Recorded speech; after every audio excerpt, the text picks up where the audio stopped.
pour parler plus en détail du discours prononcé par le roi Mohammed VI à l'occasion du 69e anniversaire de la Révolution du roi et du peuple. En juin depuis Rabat, Mustafa Shimi, professeur de droit et politologue. Bonsoir professeur, bienvenue. Bonsoir. Alors, dans son discours, le roi Mohammed VI a souligné que le dossier du Sahara est le prisme à travers lequel le Maroc considère son environnement international et l'aune qui mesure la sincérité des amitiés, l'efficacité des partenariats que le royaume établit. D'abord, quelle lecture faites-vous du discours royal dans ce sens ? D'abord, pour ce qui est du point que vous avez évoqué, c'est-à-dire la cause nationale, c'est un thème récurrent dans les discours du souverain. C'est du fondamental et donc c'était important que le souverain rappelle à cette occasion la nouvelle doctrine du royaume. C'est quoi ?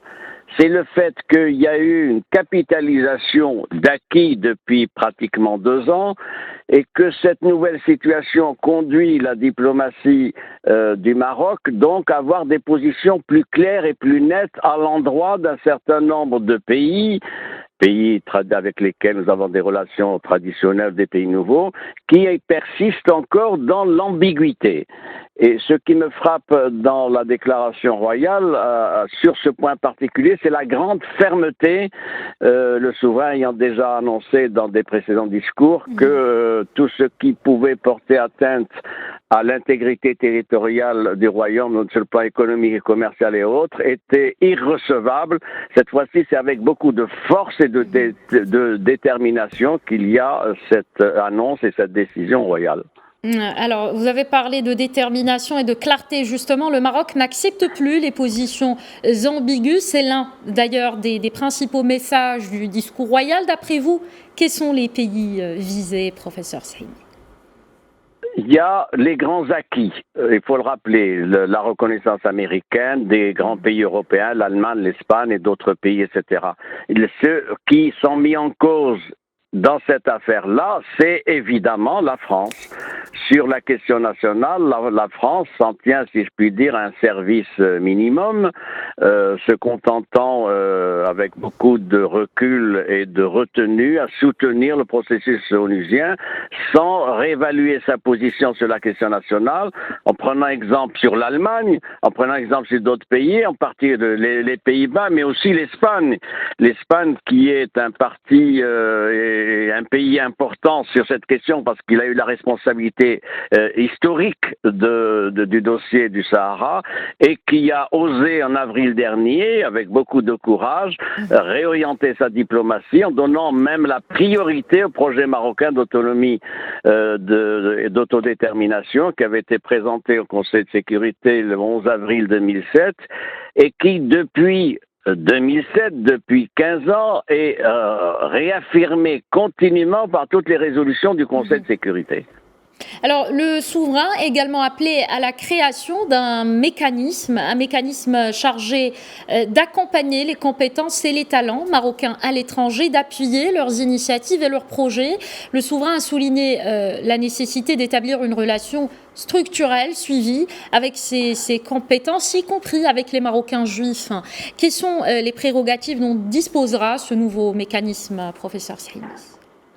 D'abord, l'état des lieux sur le plan des instances qui existent. Il y a le CCME qui a été créé en décembre 2007. Il y a la Fondation Hassan II qui a été créée 10 ans auparavant, en 1997. Et puis, il y a ce qui n'est pas réglé, c'est-à-dire l'administration autonome ayant en charge les problèmes des MRE. Donc, nous en sommes là aujourd'hui. Il faut remettre à niveau toutes ces instances, auditer leur façon de travailler. Ça pose un problème de gouvernance et nul doute qu'il faudra réfléchir à un nouveau cadre institutionnel plus fédérateur, plus rassembleur, avec davantage d'efficience pour ce qui est de sa gouvernance. Ça fait partie des tâches du gouvernement qui doit s'atteler à cela et présenter prochainement des propositions, parce que nous sommes dans des situations où il y a un discours dominant des partis politiques et des différents gouvernements sur la communauté marocaine à l'étranger, son rôle dans le développement, son attachement aux valeurs du royaume, etc. Mais ça ne se traduit pas par une déclinaison de politique publique.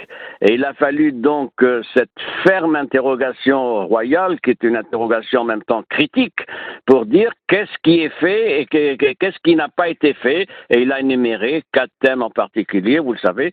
Donc tout ça doit conduire le gouvernement et les acteurs économiques aussi, les acteurs économiques, financiers, les entreprises publiques, etc., à se pencher de manière globale et conséquente sur une nouvelle approche de la question migratoire.